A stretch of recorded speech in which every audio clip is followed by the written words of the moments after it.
العزيزات الأعزاء، أهلا وسهلا ومرحبا والسلام على جميع متابعات ومتابعي قناة موروكون كرايم تيفي الجريمة المغربية. مجزرة مأساة إنسانية هي اللي وقعت البارح لحد 20 نوفمبر 2022 في مدينة وجدة. شي واحد قتل 3 العيالات من جيرانو، هما من نفس العائلة ساكنين حداه، والرابعة مسكينة راها ما بين الحياة والموت في السبيطار.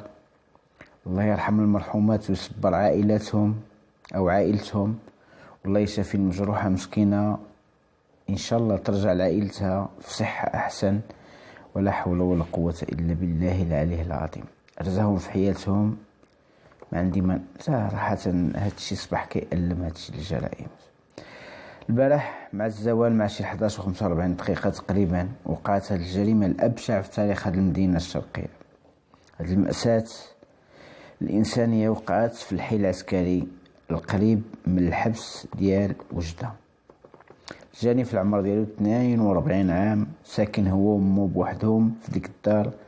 امو ما كانتش تماك في الدار لما ارتكب هو هاد الجريمة وهجم على جاراتو في دارهم وقتل 3، والرابعة راها مسكينة في السبيطار.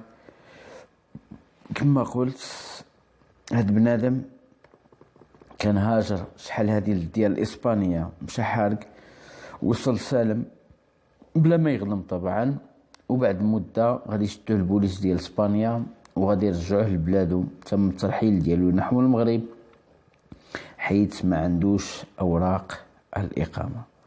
وملي رجع السقر في المغرب السقر مع عمو في ديك الدار.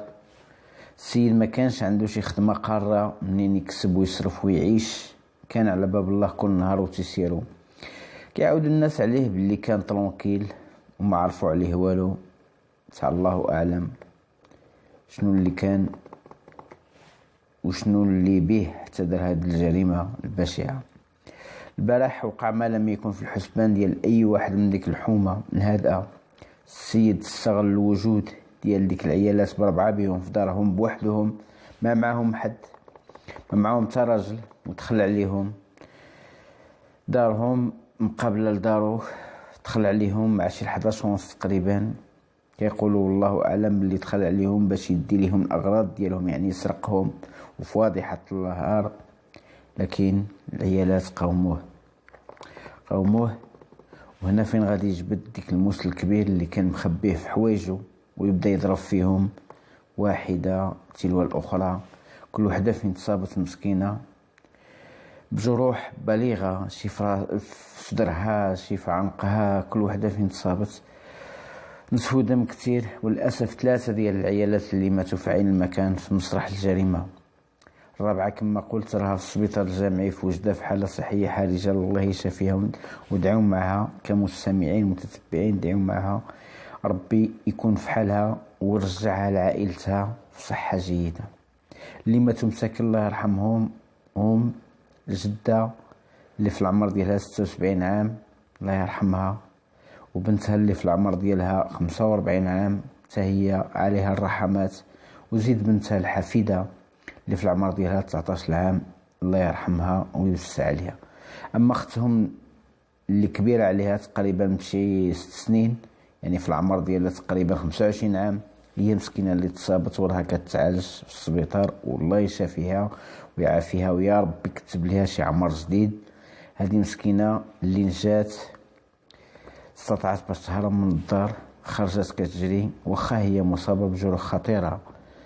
وناد الغوات وتجمعوا الناس، وفين غادي يجيو البوليس ويقبطوه بعد ما تقاوم وحاول تحصن في ديك الدار. ساعة غادي يطلقوا عليها الرصاص وغادي تشد. جثث 3 بهم تهزوا لامورك في السبيطار باش يتشرحوا طرف الطبيب الشرعي على امر قضائي.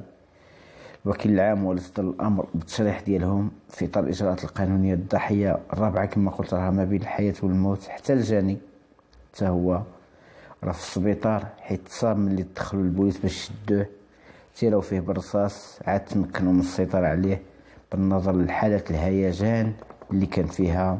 بلغ ديال المديرية العامة للأمن الوطني كيقول بلي عناصر الشرطة في ولاية أمن وجدة استخدمت الأسلحة الوظيفية ديالها في التدخل الأمني. استخدمت الفرادة ديالها بعد ما دخل الجاني على الأسرة في دارهم بلا سبب ظاهر ومنطقي. ما كاينش سبب علاش يدخل عليهم، واخا هما جيران كل واحد وثقارو، كل واحد يشد ثقارو. دخل عليهم وبدا كيقتل فيهم وحدة تلو الأخرى. هذا البلاغ قال بلي البوليس تيراو فيه باش يحيدوا الخطر الصادر عنه، حيث كان في حالة اندفاع قوية وتحصن في الدار ديال الضحايا، ما بغاش يخرج، ما بغاش يسلم راسو.